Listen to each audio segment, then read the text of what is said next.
नमस्कार दोस्तों, मैं रजनीश शर्मा, ग्लोबल ज्यूरिस्ट। जैसा कि आपको पता है कि हिमाचल प्रदेश के निचले हिमाचल में खैर कटान, खैर की खेती एक ऐसी खेती है, कैश क्रॉप है किसानों के लिए और यहाँ के लोगों के लिए कि जिसमें खैर की खेती जब जब यहाँ होती है, जब जब खैर का पटान और कटान जब होता है उसमें बहुत बड़े बड़े घोटाले आज से पहले उजागर हुए हैं। हम बात करें नैना देवी रेंज की, नैना देवी रेंज में 5 साल पहले, 6 साल पहले 15-16 में बहुत बड़ा घोटाला हुआ था, जिसमें प्रिलिमिनरी इंक्वायरी में बहुत बड़े बड़े अधिकारी, आरओ लेवल के अधिकारी और विभागीय अधिकारियों पर जो है प्रिलिमिनरी इंक्वायरी में आज तक वो लोग जमानतों पर हैं और विजिलेंस विभाग जो है आज भी इंक्वायरी उस मामले में कर रहा है, आज भी इंक्वायरी पेंडिंग है। अगर हम बात करें झंडूता गेडवी की तरफ की, तो वहाँ भी खैर के जब जब खैर का कटान पटान चलता है तब तब मौक़ों पर निशानदेही की बात करें या हम मौक़ों पर या सरकारी ज़मीन से पेड़ काटने की, खैर काटने की, खैर चोरी की, अवैध तरीके से खैर काटने के मामले बहुत से सामने आए हैं। दोस्तों, हम बात कर रहे हैं आज छड़ोल पंचायत, कचौली पंचायत और कल्लर पंचायत के तीनों पंचायतों से। रतनपुर ब्लॉक के अंतर्गत यह क्षेत्र आता है और रतनपुर ब्लॉक स्वारघाट के अंतर्गत यह जो क्षेत्र आता है, यहाँ पर विभागीय लापरवाही का बहुत बड़ा एक मामला सामने आ रहा है, जिसमें लोगों के, ग्रामीणों के और इस पूरे क्षेत्र में सभी क्षेत्र के जितने भी लोग हैं उनका ये कहना है कि इस क्षेत्र से बड़े स्तर पर जो खैर है उसका अवैध कटान हुआ है। फेलिंग ऑर्डर होने के बाद किस प्रकार से किन किन लोगों को फेलिंग ऑर्डर के तहत जो है संविदाएं जो के कंट्रैक्टर हैं उनको ठेके दिए गए और किस प्रकार से ठेकेदारों ने अगर हो सकता है उस तरह का कटान किया हो गैरकानूनी तरीके से, या ठेकेदारों के कर्मचारियों ने, या फिर किसने ये कटान किया अज्ञात लोगों ने। हमें जानकारी प्राप्त हुई है कि इस क्षेत्र में दो फॉरेस्ट गार्ड पर नेग्लिजेंस का मामला मानते हुए विभाग द्वारा उन्हें सस्पेंड किया गया है। हमें जानकारी प्राप्त हुई है कि बहुत सी डीआर डैमेज रिपोर्ट जो है वो भी काटी गई हैं। जानकारी यह भी प्राप्त हुई है कि पुलिस में मामला जो है, पुलिस में शिकायतें जो है वो दर्ज करवाई गई हैं। लेकिन बड़े स्तर पर लोगों का कहना है, लोगों से जानकारी प्राप्त हुई है कि इस क्षेत्र में जितनी भी शिकायतें प्राप्त हुई है, सारी अज्ञात लोगों के खिलाफ जो प्राप्त हुई है। बहुत बड़ा मामला ये बनता है कि अगर विभागीय लोगों के द्वारा कि इस प्रकार के फेलिंग ऑर्डर जो है वो दिए गए या उसकी निशानदेही की जो है प्रोसीजर के तहत निशानदेही की जाती है, विभाग या रेवेन्यू विभाग के साथ मिलकर वहाँ निशानदेही करता है, वन विभाग की ज़मीन हो या प्राइवेट लैंड हो, तो देखा यह जाता है क्योंकि खैर का कटान बहुत अगर वर्षों से बात करें, इसमें बड़े बड़े नेताओं का, ठेकेदारों का और बड़े बड़े जितने भी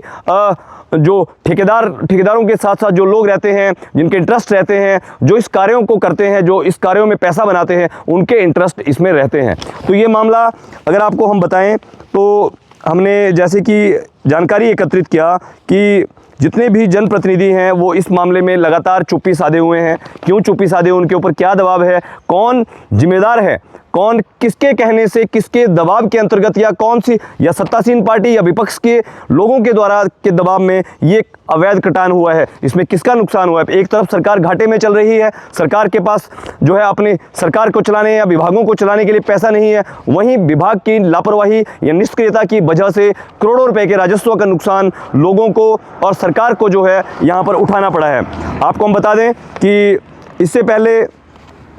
जो एरिया फेलिंग जो है, जो ये 10 साल बाद फेलिंग ऑर्डर जो है एरिया खुलता है। अभी अगर बात करें इस क्षेत्र में, यह भी जांच का मामला है क्योंकि अभी तक यहाँ पे थर्ड पार्टी जांच जो है नहीं हुई है। ये मामला सभी के जुबान पर, इस क्षेत्र में हर बच्चे की जुबान पर ये मामला है कि लगभग 100 से 150 ट्रक से अधिक यहाँ से खैर के जो हैं वो यहाँ से बाहर गए हैं और सरकारी ज़मीन से काटे गए हैं। वो सरकारी ज़मीन से किस प्रकार काटे गए हैं, रातों को काटे गए हैं या कैसे काटे गए हैं, इसमें यह भी मामला है। लोगों का कहना है कि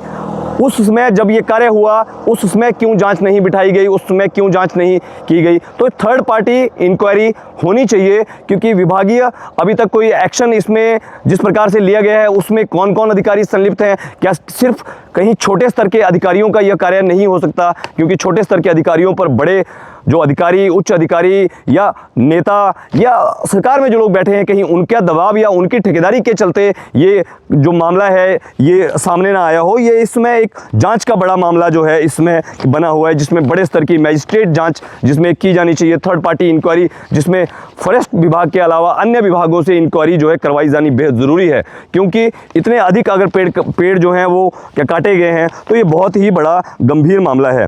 ये भी देखने की बात है कि किन लोगों को परमिट जो है इशू हुए हैं, वो लोग जो है वो कौन हैं, वो किसके लोग हैं, किसके कहने से, उन्होंने किसके दबाव से जो है परमिट लिए। और ये भी मामला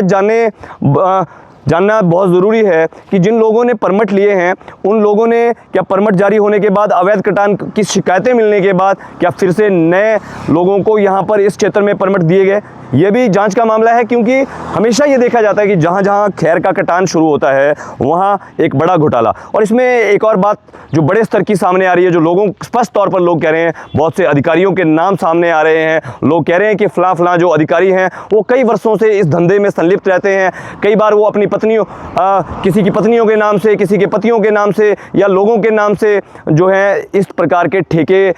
जो हैं वो लिए जाते हैं। और उन ठेकों में जिनके नाम से भी वो ठेके लिए जाते हैं उनके जो लोग हैं, असल में ठेकों का काम जो है जो लोग करते हैं वो वही लोग करते हैं, लेकिन अन्य लोग जो रहते हैं वह उन कार्यों को नहीं करते। तो बड़ा ही गंभीर मसला है, क्योंकि क्षेत्र के जो लोग हैं वो बहुत चिंतित है, ये जानना चाहते हैं कि थर्ड पार्टी इंक्वायरी और बड़े स्तर पर जो इंक्वायरी है वह क्यों नहीं हो रही है या किसके दबाव में रोकी जा रही है। क्योंकि मामला बहुत ही गंभीर है, मामला हमारे पर्यावरण से जुड़ा हुआ है, मामला सरकार के राजस्व को चुना और लापरवाही और निष्क्रियता का मामला है। और बड़े स्तर पर कहीं ना कहीं ये एक तरह से विभागीय लापरवाही के साथ साथ ये प्रशासनिक लापरवाही का भी ये इसमें स्पष्ट तौर पर देखी जा रही है। तो सारे लोगों से निवेदन है कि अगर आपके पास किसी भी प्रकार की कोई जानकारी है, आप हमें मैसेज के माध्यम से आप हमें ज़रूर भेजें। कोई फ़ोटोज़, कोई वीडियोज़ आपके पास हैं, क्योंकि इतने ज़्यादा अधिक जो अवैध कटान पटान इत्यादि यहाँ पे हुआ है या हो रहा है, या जिन क्षेत्रों में अभी फेलिंग ऑर्डर निकले हैं, जहाँ जहाँ फेलिंग हो रही है, क्या उन क्षेत्रों में भी इसी प्रकार का घोटाला चल रहा है? क्या विभागीय अधिकारियों की संलिप्तताओं की वजह से या नेताओं की संलिप्तताओं की वजह से, या कौन कौन लोग इस पूरे नेक्सस को चलाते हैं? हर बार बड़ी बड़ी घोटाले और बड़ी बड़ी इंक्वायरियां होती हैं और इंक्वायरियों के बाद असल में इन इंक्वायरियों में क्या निकल के आता है? क्या बाद में सिर्फ ढाक के 3 पात वही लोगों को मिलता है, या इस मामले में कुछ बड़ा निकलकर सामने आएगा? ऐसा लोग इंतजार कर रहे हैं। मैं अगली रिपोर्ट लेकर फिर से आपको धरातल की सच्चाइयों और लोगों से बात करके हम बताएंगे कि किस प्रकार से क्या चल रहा है या क्या लोग आरोप लगा रहे हैं और क्यों ये आरोप लगाए जा रहे हैं। तो मैं रजनीश शर्मा, ग्लोबल ज्यूरिस्ट, तुन्नू से।